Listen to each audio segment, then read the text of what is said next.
आज हम माधवी नामक नाटक के गालव का चरित्र चित्रण पढ़ेंगे. ചോദ്യം ഇപ്രകാരം ചോദിക്കാം. माधवी नामक नाटक के आधार पर गालव का चरित्र चित्रण कीजिए. അപ്പോൾ ഫസ്റ്റ് പാരഗ്രാഫ് നാടക എഴുതിയ ഭീഷ്മസാഹിനിയെ കുറിച്ചിട്ട് ഒരു ഇൻട്രൊഡക്ഷനാണ് എഴുതേണ്ടുന്നത്. ഭീഷ്മസാഹിനി ആധുനിക ഹിന്ദി ഗദ്യ സാഹിത്യ के प्रमुख നാടകക്കാർ है. ഭീഷ്മസാഹിനി ആരാണെന്ന് നോക്കാം.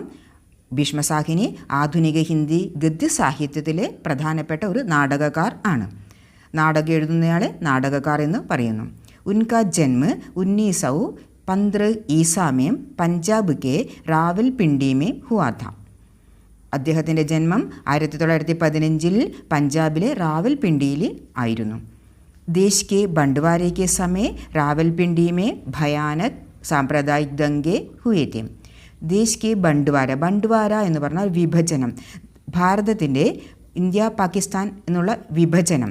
ആ വിഭജന സമയത്ത് റാവൽപിണ്ടിയിൽ ഭയങ്കരമായ സാമ്പ്രദായിക് ദംഗ എന്ന് പറഞ്ഞാൽ വർഗീയ ലഹള, വർഗീയ കലാപങ്ങൾ ഉണ്ടായി. इसलिए उनके परिवार को റാവൽപിണ്ടി छोड़ना पड़ा. അതുകൊണ്ട് അദ്ദേഹത്തിൻ്റെ കുടുംബത്തിന് റാവൽപിണ്ടി ഉപേക്ഷിക്കേണ്ടി വന്നു. फिर मुंबई दिल्ली आदि जगहों में वे रहने लगे. അതിനുശേഷം മുംബൈയിലും ദില്ലിയിലും മുതലായ സ്ഥലങ്ങളിൽ താമസിക്കാൻ തുടങ്ങി.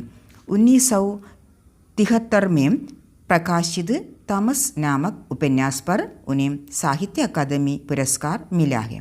1973 പ്രകാശിത് എന്ന് പറഞ്ഞാൽ പബ്ലിഷ് ചെയ്ത ഉപന്യാസാണ്, നോവലാണ് തമസ്. തമസ് എന്ന ഈ ഉപന്യാസത്തിന്, ഈ നോവലിന് അദ്ദേഹത്തിന് സാഹിത്യ അക്കാദമി പുരസ്കാർ ലഭിച്ചിട്ടുണ്ട്. ഉൻകെ പ്രമുഖ നാടക ഹെ കവിര ഖട ബാസാർ में ഹാനൂഷ്, മാധവി ആദി. ഇൻമേം മാധവി മഹാഭാരത് കഥാ പർ ആധാരിത് നാടക ഹെ. ഈ പറഞ്ഞ നാടകങ്ങളിൽ ഒന്നാണ് മാധവി. അത് മഹാഭാരത കഥയെ അടിസ്ഥാനമാക്കി എഴുതിയ നാടകമാണ്. ഇത്രയുമാണ് इंट्रोडक्शन. इस नाटक का नायक है गालव. ഈ നാടകത്തിലെ നായകനാണ് ഗാലവ്. वो ऋषि विश्वामित्र का शिष्य है. ഗാലവ് ഋഷി വിശ്വാമിത്രൻ്റെ ശിഷ്യനാണ്. वो കർത്തവ്യപരായൺ ഏവം ഹഠി ഹെ. അവൻ കർത്തവ്യപരായണനും അതുപോലെ തന്നെ ഹഠി. കർത്തവ്യപരായൺ എന്ന് പറഞ്ഞാൽ കർത്തവ്യങ്ങൾ നിറവേറ്റുന്നവനും, ഹഠി എന്ന് പറഞ്ഞാൽ വാശി, ഹഠി എന്ന് പറഞ്ഞാൽ വാശിക്കാരനും കൂടി ആയിരുന്നു. इसलिए वो 12 विद्याओं में पारंगत होने पर गुरुदक्षिणा देना अपना पुण्य कर्तव्य समझता है. അതുകൊണ്ട് തന്നെ കർത്തവ്യപരായണായതുകൊണ്ട് തന്നെ 12 വിദ്യകളിലും നിപുണനായപ്പോൾ ഗുരുദക്ഷിണ കൊടുക്കുക എന്നത് തൻ്റെ പുണ്യ കർത്തവ്യമായിട്ട് കരുതിയിരുന്നു. ഗുരു വിശ്വാമിത്ര ഗുരുദക്ഷിണ സ്വീകാർ നഹിം കർത്തേ. ഗുരുവായ വിശ്വാമിത്രൻ ഗുരുദക്ഷിണ സ്വീകരിക്കുകയില്ല. शिष्य गालव का हठ देखकर गुरु क्रुद्ध होते हैं और 800 अश्वमेधी घोड़े गुरुदक्षिणा के रूप में मांगते हैं. ശിഷ്യനായ ഗാലവിൻ്റെ വാശി കണ്ടിട്ട് ഗുരു ക്രുദ്ധ ഹോത്തേഹം. ക്രുദ്ധ ഹോന എന്ന് പറഞ്ഞാൽ ദേഷ്യം പിടിക്കുക. ഗുരുവിന് ദേഷ്യം പിടിക്കുകയും അതുകൊണ്ട് തന്നെ 800 അശ്വമേധി ഘോടേനെ ഗുരുദക്ഷിണയായിട്ട് ആവശ്യപ്പെടുകയും ചെയ്യുന്നു. ഗാലവ് സ്വാഭിമാനിയ. ഗാലവ് സ്വാഭിമാനിയായ ഒരു വ്യക്തിയാണ്. വ് ബഡ ദമ്പി യുവക് ഹെ. അതുപോലെ തന്നെ ദമ്പ് എന്ന് പറഞ്ഞാൽ അഹങ്കാരം, ദമ്പി എന്ന് പറഞ്ഞാൽ അഹങ്കാരിയായ ഒരു യുവാവും കൂടി ആയിരുന്നു. ഉസ്കാ ദമ്പ് തോടിനെ കെ ലിയെ വിശ്വാമിത്രനെ കഠോർ പരീക്ഷാമേ ഡാലാ ഹെ. അവൻ്റെ ആ ദമ്പ് അഹങ്കാരം ഇല്ലാതാക്കുവാൻ വേണ്ടിയാണ് വിശ്വാമിത്രൻ ഇങ്ങനെ കഠിനമായി പരീക്ഷിക്കുന്നത്. വചൻബദ്ധ ഗാലവ് ഘോഡോം കി ഖോജ് കർത്തേ ഹുവേ ഘൂംതാ ഫിർത്താ രഹത്താ ഹെ. വചൻബദ്ധ, വചൻ എന്ന് പറഞ്ഞാൽ പ്രോമിസ്, വാക്ക്. അപ്പോൾ പ്രതിജ്ഞ എന്നും പറയാം. ഗാലവ് ഘോഡോം കി ഖോജ് കർത്തേ ഹുവേ. അപ്പോൾ 800 അശ്വമേധി ഘോഡേനെയാണ് ആവശ്യപ്പെട്ടത്. ആ ഘോഡേനെ അന്വേഷിച്ചുകൊണ്ട്, ഖോജിന എന്ന് പറഞ്ഞാൽ അന്വേഷിച്ചുകൊണ്ട് ചുറ്റിക്കറങ്ങിക്കൊണ്ടേ ഇരിക്കുകയാണ്. वो कभी भी പ്രതിജ്ഞാപാലൻ സെ പീച്ചെ നഹി ഹട്ത. അവൻ ഒരിക്കലും തൻ്റെ പ്രതിജ്ഞ പാലിക്കുന്നതിൽ നിന്നും പിന്മാറുക ഇല്ല. गालव दूसरों के सामने कभी भी हार नहीं जाता. അവൻ്റെ വേറൊരു വിശേഷതയാണ് ദൂസരോം കെ സാമനെ, മറ്റുള്ളവരുടെ മുമ്പാകെ ഒരിക്കലും പരാജയപ്പെടുകയില്ല. വ ഗുരു വിശ്വാമിത്ര കോ ഗുരുദക്ഷിണ ദേനെ മേ അസഫൽ ഹോ ജാത്ത ഹെ. അപ്പോൾ കുതിരകളെ അന്വേഷിച്ചു കൊണ്ട് പോകുമ്പോൾ ഇത്ര പോയിട്ടും കുതിരകളെ കിട്ടിയില്ല. അപ്പം ഗുരുദക്ഷിണ കൊടുക്കണമല്ലോ, അതിൽ ഗുരുദക്ഷിണ കൊടുക്കുക എന്ന കാര്യത്തിൽ അസഫലമാകുന്നു, പരാജിതനാകുന്നു. इसलिए वो ആത്മഹത്യ करने का निश्चय करता है. അതുകൊണ്ട് അവൻ ആത്മഹത്യ ചെയ്യുവാനുള്ള തീരുമാനമെടുക്കുന്നു. वो വിഷ്ണു ഭഗവാൻ का सच्चा भक्त है. ഇതൊരു ക്യാരക്ടറിൽ വേറൊരു പ്രത്യേകതയാണ്. അവൻ വിഷ്ണു ഭഗവാന്റെ യഥാർത്ഥ ഭക്തനാണ്. भक्त की व्यथा अपने दिव्य चक्षु से देखकर विष्णु भगवान ने उसे उपदेश देने के लिए अपने वाहन गरुड़ को भेज दिया. ഭക്തൻ്റെ വ്യഥ എന്ന് പറഞ്ഞാൽ ദുഃഖം, ഭക്തൻ്റെ ദുഃഖം തൻ്റെ ദിവ്യമായ ചക്ഷു എന്ന് പറഞ്ഞാൽ കണ്ണ് എന്നാണ്. അപ്പോൾ ദിവ്യമായ ദൃഷ്ടിയിൽ കണ്ടുകൊണ്ട് വിഷ്ണു ഭഗവാൻ അവന് ഉപദേശം നൽകുവാൻ വേണ്ടി തൻ്റെ വാഹനമായ ഗരുഡനെ അയക്കുന്നു.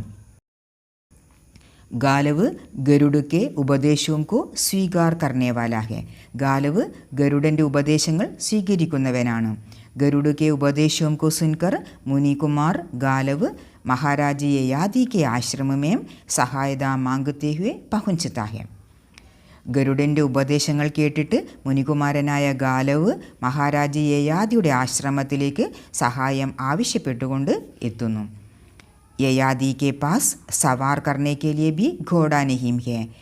ഇപ്പോൾ യയാതി മഹാരാജാവായിരുന്നെങ്കിൽ പോലും ഇപ്പോൾ ആശ്രമവാസിയായത് ആണ്.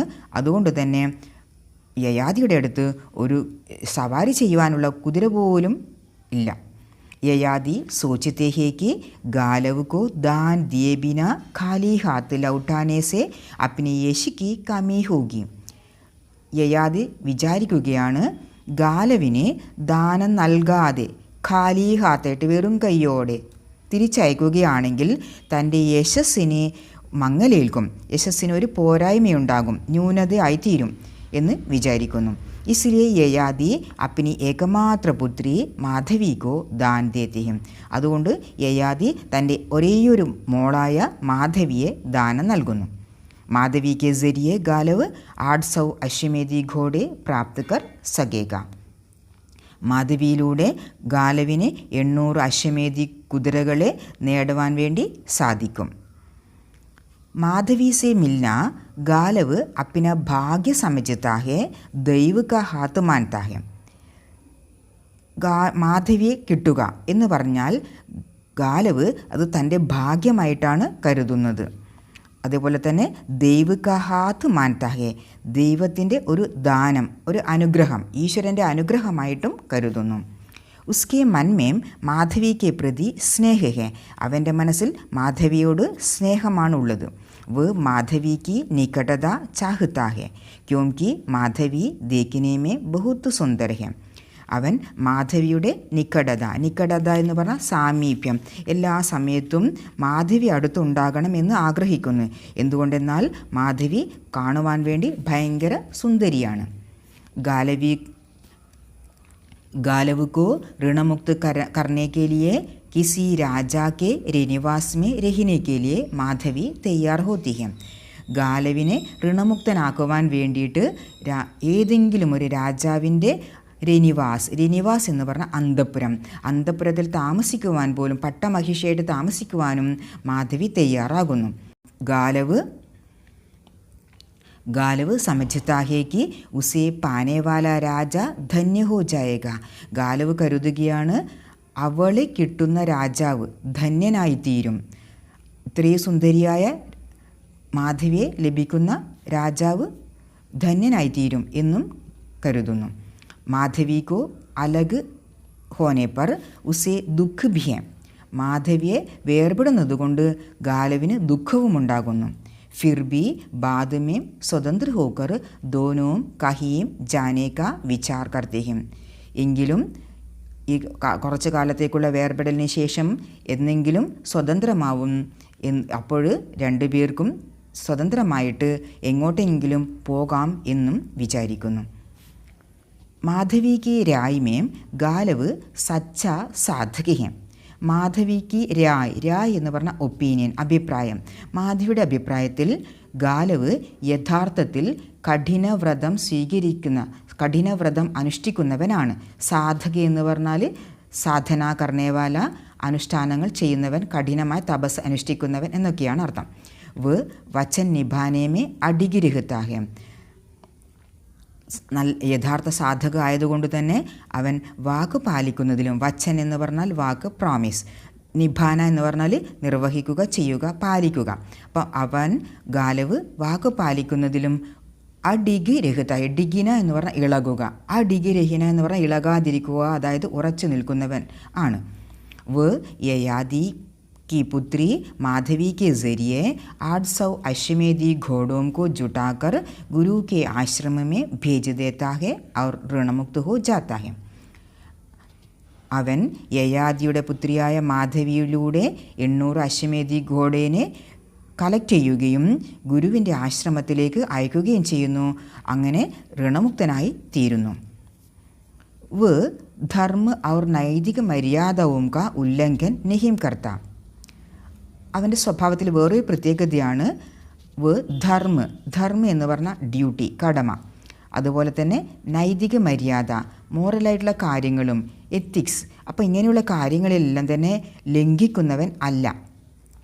തൻ്റെ കടമകൾ മറന്നുകൊണ്ട് ഡ്യൂട്ടികൾ എന്താണെന്ന് വെച്ചാൽ അത് ചെയ്യാതിരിക്കുന്നവൻ അല്ല. അതുപോലെ തന്നെ മോറലായുള്ള കാര്യങ്ങളും അതേപോലെ തന്നെ നിറവേറ്റുന്നവനാണ്.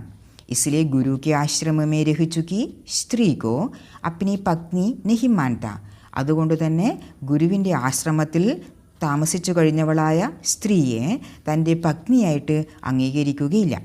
അന്തമേവ് സ്വതന്ത്ര ഹോ ജാത്താ ഹെ. അവസാനം ഗാലവ് സ്വതന്ത്രമായിട്ട് പോവുകയാണ്, സ്വതന്ത്രനായിക്കൊണ്ട് പോകുന്നു.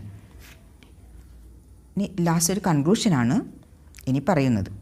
इस नाटक में गालव को कर्तव्यपरायण, हठी, स्वाभिमानी, दम्भी, भक्त, वचनबद्ध, निष्ठावान, प्रेमी, नैतिक मर्यादाओं का पालन करने वाला, स्वार्थी आदि सभी रूपों में हम देख सकते हैं. ഈ നാടകത്തിൽ ഗാലവിനെ കർത്തവ്യങ്ങൾ നിറവേറ്റുന്നവനായിട്ടും, വാശിക്കാരനായിട്ടും, അഭിമാനിയായിട്ടും, അഹങ്കാരിയായി, ഭക്തൻ, വചൻ പാലിക്കുന്നവൻ, നിഷ്ഠയുള്ളവൻ, ഒരു സ്നേഹിക്കുന്നവൻ, ധർമ്മ और നൈതിക മര്യാദവും का പാലൻ करने वाला, സ്വാർത്ഥി, ഇങ്ങനെ എല്ലാ രൂപത്തിലും നമ്മുടെ മുമ്പാകെ നമുക്ക് കാണാൻ സാധിക്കുന്നതാണ്. ഇങ്ങനെ എല്ലാ രൂപത്തിലും നമുക്ക് കാണാൻ സാധിക്കുന്നതാണ്. इस प्रकार गालव के चरित्र में गुण और दोष भी हम दर्शित कर सकते हैं. ഇങ്ങനെ ഗാലവിൻ്റെ ക്യാരക്ടർ നോക്കിക്കഴിഞ്ഞാൽ അതിൽ ഗുണവും ദോഷവും നമ്മൾക്ക് കാണാൻ സാധിക്കുന്നു. വാസ്തവമേ ഗാലവ് വർത്തമാൻ പീढ़ी के युवक का प्रतिनिधित्व करता है. വാസ്തവത്തിൽ ഗാലവ് ഇന്നത്തെ തലമുറയിലെ, പീഠി എന്ന് പറഞ്ഞ ജനറേഷൻ, തലമുറ, ഇന്നത്തെ തലമുറയിലെ യുവകിനെ പ്രതിനിധാനം ചെയ്യുന്ന, റെപ്രസെൻ്റ് ചെയ്യുന്നത്